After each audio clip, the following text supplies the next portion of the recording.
Thank you, Gary. All right, let's go to Christy Karsten. I know you are calling from a certain country, but I forgot which one. Hello. Christy. Hello, everyone. Can you hear me? Yes. Yes. Hello, Jared. Hello, Gary. Finally, Hi, I am enjoying this Zoom call because previously I couldn't do that. So, of course, I want to say thank you for your books because I guess only your books and the book Course in Miracles can help me go through all of this shit happening in the world. Sorry for my word. So, because I know that now I can have the different prosperity of everything it seems to be happening around me, because physically I am the closer to the Ukraine and especially to Russia now, because I'm from Kazakhstan. Yeah, Kazakhstan has the border Russian Federation. It's awful for me.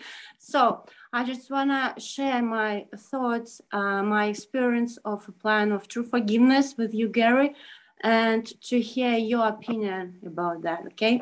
Sure. So thinking about how can I forgive all of this, because it's so awful. Yeah, you know, you can hear that I can't forgive this because it's so awful. Yeah, when the kids and the old people are murdered, it's unforgivable. Yeah, but I was thinking, how can I forgive this? And when I was meditating, I felt like Holy Spirit told me, like, it's not actually external hate. It's my hate to probably to my neighbors, to my parents, especially for God. And I have to forgive not them, not the Russian president or Ukrainian or something like that, or yeah, who is out somewhere, yeah. But I have to forgive myself. I have to forgive my hate. And after that, I could feel like relief. But I know that I am even actually myself. And it means for me that there is nothing to forgive. It means that I let Holy Spirit to tell me that it's just a movie, and I can watch this like a movie, not taking some, you know, like terrible thoughts, oh, it's awful and that's awful. No, I can watch this movie without any judgment. And that's it. Thank you for your books again, because without this information, I can't even imagine how could I live without this information. Thank you. Well, it's my pleasure. I think that there's a couple of different things going on, you know, with the war. It always appears that you have victims and victimizers in the world. Now, in this case, most people would think that Putin is the, you know, victimizer, and that the people of Ukraine are the victims. If the world was real, that would be true. But the world is not real, and that's just a story. And our lives are just stories. And, you know, as Shakespeare once said in Macbeth, it's a tale told by an idiot, you know, full of sound and fury, signifying nothing. And Shakespeare knew it was nothing because he was enlightened, and he knew that it's not real, that what we're seeing is not true. And that's the only reason that it's forgivable. If it was real, it would not be forgivable. And the Course says that as long as we make it real, we cannot forgive it. It says you have made it real, and so you cannot forgive it. The only way that you can really forgive something is in your mind to realize and to remember that what we're seeing is not true, that we made it up on a different level that we're not aware of, because we can't see our own unconscious mind. But that's where this projection of a war in Ukraine is coming from, and it's very convincing. And so we think that there are victims and victimizers, and in this case, especially one victimizer. Now, the stupidity of the whole thing and the hatred and the unnecessary part of it. And everything that I could think of to describe Putin is my hatred and my guilt, and my victimizing that I think I committed when I thought that I separated myself from God. So what the ego does is it takes that incredible guilt that occurred at the beginning of time and it denies it. And a psychologist will tell you that projection always follows denial. So there's this guilt in my mind that I was not aware of, and which I never would have been aware of if I didn't start studying A Course in Miracles, and if it wasn't taught to me, so well by others like Arden and Versa and Ken, and well, they're the main three. And if I didn't learn the Course, then I would have just thought that the war was real and that Putin was the guilty party. But now I can realize that there is no Putin, not really. Just like the Course says, there is no world. And it doesn't just say there is no world, it says this is the central lesson that the Course attempts to teach. So you can either choose to believe the Course or not. And some people, they probably won't believe it because that means questioning everything that you thought was real and everything that you thought was true, including the war, including all this suffering from people. Now, having said that, and I sent out an email a couple of weeks ago where I said, the Course isn't about making the world real, but it is certainly about love. So because you want to teach only love, because that is what you are, you may find a way to help people in the Ukraine, not because you're doing the whole victimizer thing, but as an extension of love, as an extension of the fact that you want to help. And even though you know that what you're saying is not true, you may actually be inspired by the Holy Spirit to find an even better way to help people. If you're in the kind of work that has to do with these things, you might even find a creative solution, to end the war. You're not going to be able to please everybody, that's for sure, because the conflict that we see out there on the screen is symbolic of the conflict that exists in our own mind. And the only way that you're ever going to have peace on earth is to change that inner picture that the Course talks about. What we're seeing is an outer picture of an inward condition. And as long as you have conflict in the mind, you will have wars and terrorism and violence and murder and all the mayhem that you see out there in the world. And someday, not in our lifetime, but someday, the people of the world will have inner peace. And when that time comes, which is why our work is so important, because we're kind of like on the cutting edge. We're only the second generation that's doing A Course in Miracles. And that's why it's so important to help people to achieve inner peace, because until the people of the world have inner peace, you will never have peace on earth. The only way that you can do it is to have peace within, and then the outer picture would change. Just like it says in the workbook, if you take care of the cause, the effect will change automatically. So we're not going to achieve world peace by the conventional ways that the world has been trying to do it, for thousands of years. And in the meantime, we can do the inner work, which will lead to world peace, and we can do other stuff as an expression of our love without believing in it. So I think that's the right place for a Course student to be coming from. Yeah, thank you, Gar. I'm so glad and I'm so grateful that I have your books, because they are really helped me to have my inner peace inside of me. It really helps me. Thank you. Yeah, it's my pleasure. And by the way, that's why Gandhi said that you have to be the change that you want to see in the world. And so he was peaceful. Now, a cynical person might say, well, it didn't do Gandhi too much good because he got shot.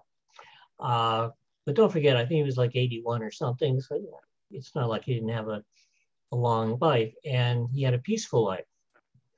And you can't put a price tag on the quality of your life or on the peace that can come about that forgiveness can bring to you, because it can bring about all kinds of good things that never would have been there for you if you just, lived your whole life with the ego.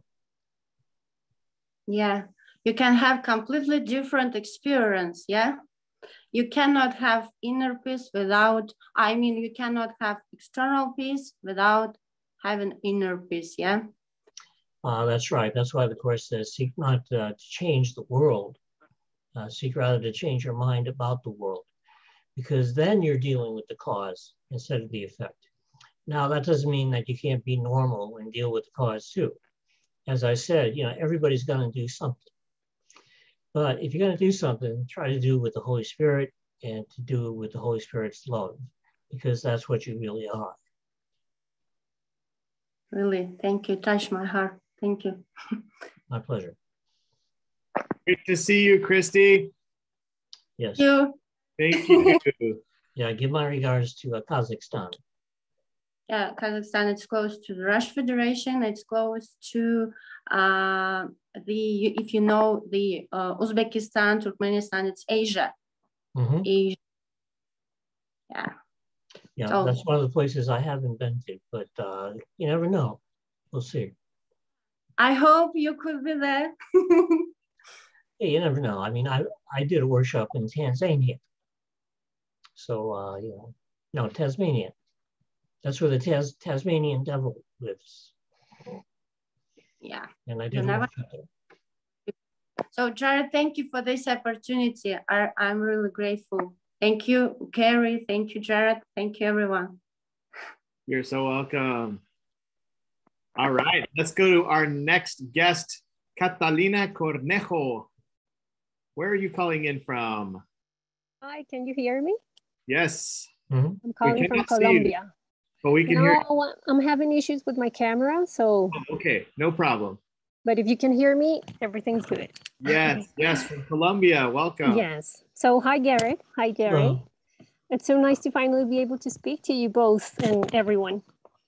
I'm so grateful, Gary, for your work and what it has given me in terms of understanding the Course and practicing it.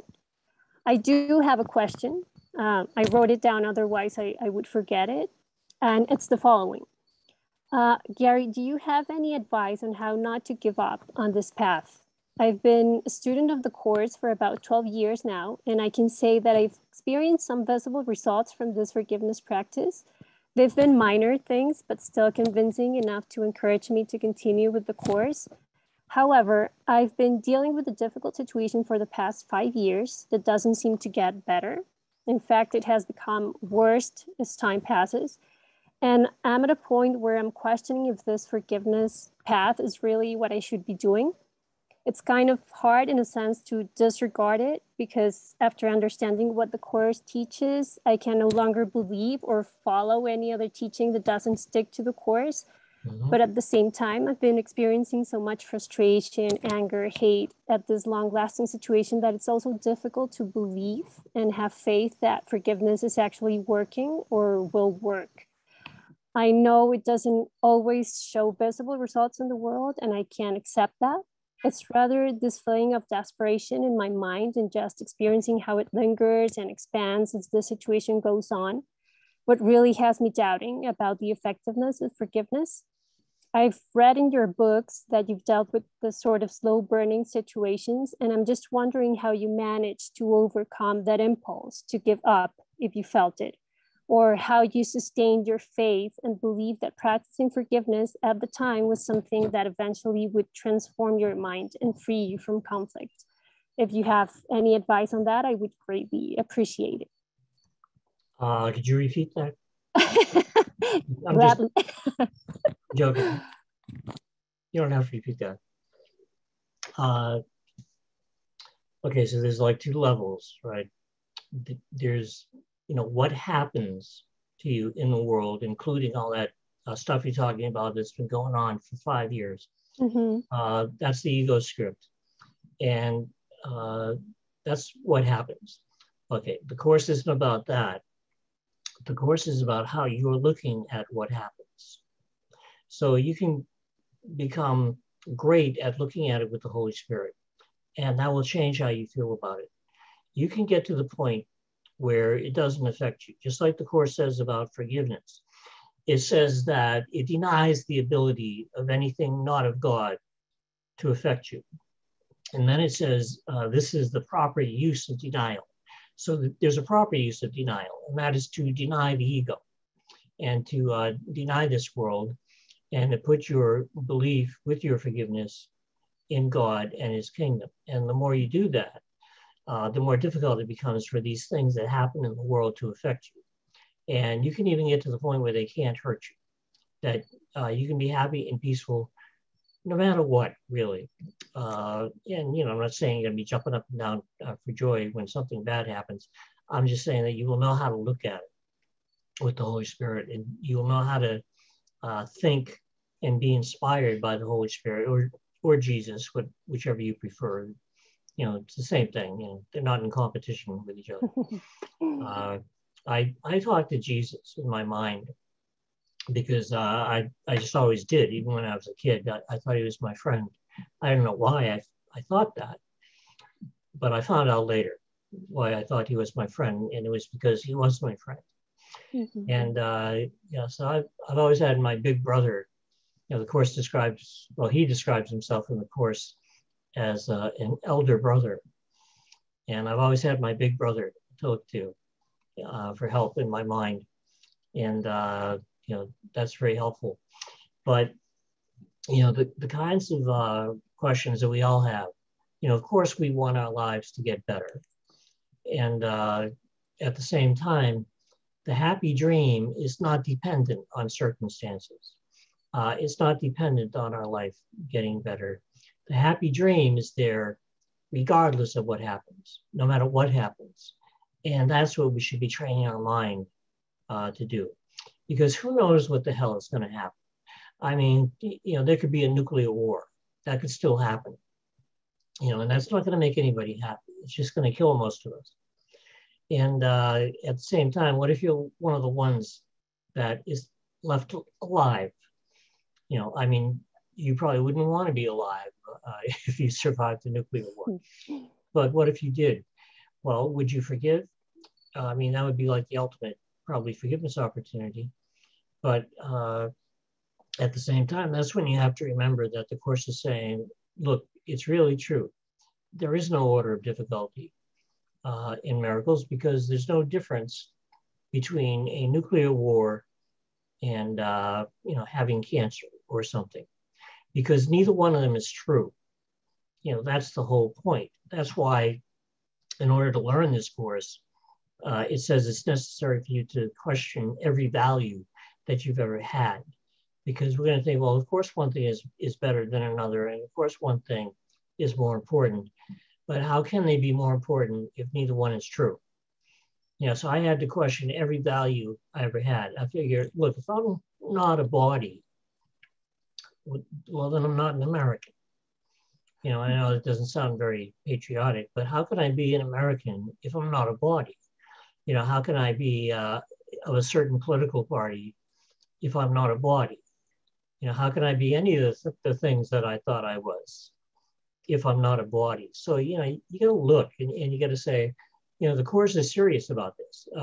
There is no world, none of it's true, which means that none of it is valuable. And the only thing that is real is love.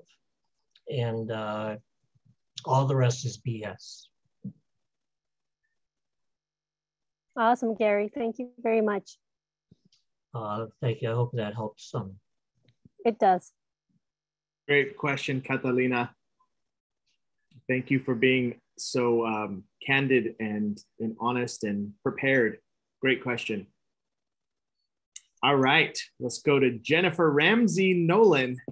Where are you calling in from? Hi, I'm calling in from Surrey, British Columbia in Canada. It's outside of Vancouver. So hi, everyone.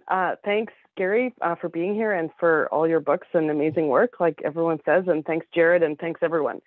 So I came with two questions, and one of them was Catalina's. So thank you, Catalina, or very similar to that. And the other one is sort of similar to what Gabby asked earlier, but it's different enough that I'd like to ask it anyway. So I've only been seriously, and I got into the course because of your books. I'm one of those people who had it on my bookshelf for 15 years and couldn't quite give it away, but couldn't quite open it either. And so your books, Gary, thank you, got me into the course, and reading the text every morning, doing a workbook lesson every day, reading your books in the evening, really into it. And my life got so much worse in the beginning, not because of anything that was happening, but because I had spent so many years building up this internal thought system that I knew did not hang together, but it relied very heavily on relying on God for guidance in the world. And so I just felt like I fell into this massive hole where I was like, okay, if the world doesn't exist, then any guidance I get would just be meaningless. And I just couldn't get out of it. So I feel like I'm a little bit out of that. Like I went down real low. So I'm sort of out of that because I kept just listening to these, YouTubes and reading books and reading the text and doing the exercises and stuff. But where I still really get a little bit stuck, I still get a little bit into the meaninglessness where I go, well, if I don't seek to change the world, I only seek to change my mind about the world. And if the world is not real, and if, all those things, then I just get stuck in like, why would I bother to do anything? Like and I know that I need to still work toward forgiveness, to get the atonement and to work towards salvation and everything. But so that's one place where I get sort of stuck. And the other place is feeling like, where could I find the Holy Spirit in the world? And I sort of know the answer is nowhere. The Holy Spirit is in my mind. But when I'm thinking about that guidance, and I get really stuck there too. And I do remember hearing you say somewhere that a good way to think about those benefits in life, or those good things that happen to us, is like a fringe benefit, where, the more that we can feel peaceful and work on, and that really resonated with me. And I felt like that fixed my question, but it sort of didn't. So I'm still stuck a bit there. I hope that was articulate enough for you to work with. Thank you. Well, first of all, I'm glad that everybody here tonight is having such a good time in their life. It's really very interesting. But it is true. You can be inspired by the Holy Spirit. The word, as you know, inspired means in spirit. And the more you get used to working with the Holy Spirit, and there's the different steps of forgiveness, which we've explained at other times here and in my books. And there's, the song of prayer, true prayer, and joining with God. There are different ways to get your mind more into a condition of spirit. And by doing that, and this is not what it's about. I mean, forgiveness is not about getting stuff in the world, and true prayer is not about getting stuff in the world. But having said that, even the Course itself, in the Song of Prayer, talks about the after effects, the echoes, the harmonics, because the real Song of Prayer is a song of love to God, to your Creator. But the Course says that, you can have these echoes of God's love later on, and I call those the fringe benefits, because you can be guided to something better. It is possible to have an inspired idea. Just one real inspired idea could change your life. And that does happen. And it's happened to me. And there used to be a time that I used to be really into the self-help movement before I got into the Course. And sometimes I felt like my life got better, and sometimes it didn't. The difference with the Holy Spirit is that the Holy Spirit will guide you to what is best for everybody, not just you. The Holy Spirit can see everything. So the Holy Spirit will guide you to what is best for you and everybody else. And it may not fit your pictures. It may not be exactly what you want, but it will be peaceful, and it will be helpful, and it will be loving. And those are part of the Holy Spirit's script, which is really just a different way of looking at the ego's script. So what I choose to do is focus on getting my mind more in a condition of spirit. The more you undo the ego with forgiveness, the more that happens. And by doing that, I have found myself to be more inspired and to actually be guided sometimes to some really good things. And I don't always get what I want, but whatever I get, it seems to be good. It seems to be a good thing. But you could argue that I'm just a lucky guy, and maybe that's true. Maybe I just have good karma. When it comes to art and Persa, well, maybe I was just at the right place, at the right time. When Helen Schuckman asked Jesus, "Why me? Why me?" He just said, "Well, because you would do it." And art and Persa said basically the same thing to me. Well, you'll do it. And they knew that I had a lot of time on my hands, and they knew that I would do it, and I did. So, I don't know everything, but I do know that I trust the Holy Spirit because the Holy Spirit has earned my trust. I'm not some guy who believes in blind faith. I believe the Holy Spirit and I believe Jesus because they have earned my trust by leading me to good things and by making me feel that I'm not alone. Whatever happens in my life, I don't have to face it alone. I have somebody to face it with who will genuinely help me and sometimes guide me to something that's better too. Thanks, Gary. That's awesome. Thanks very much. Sure.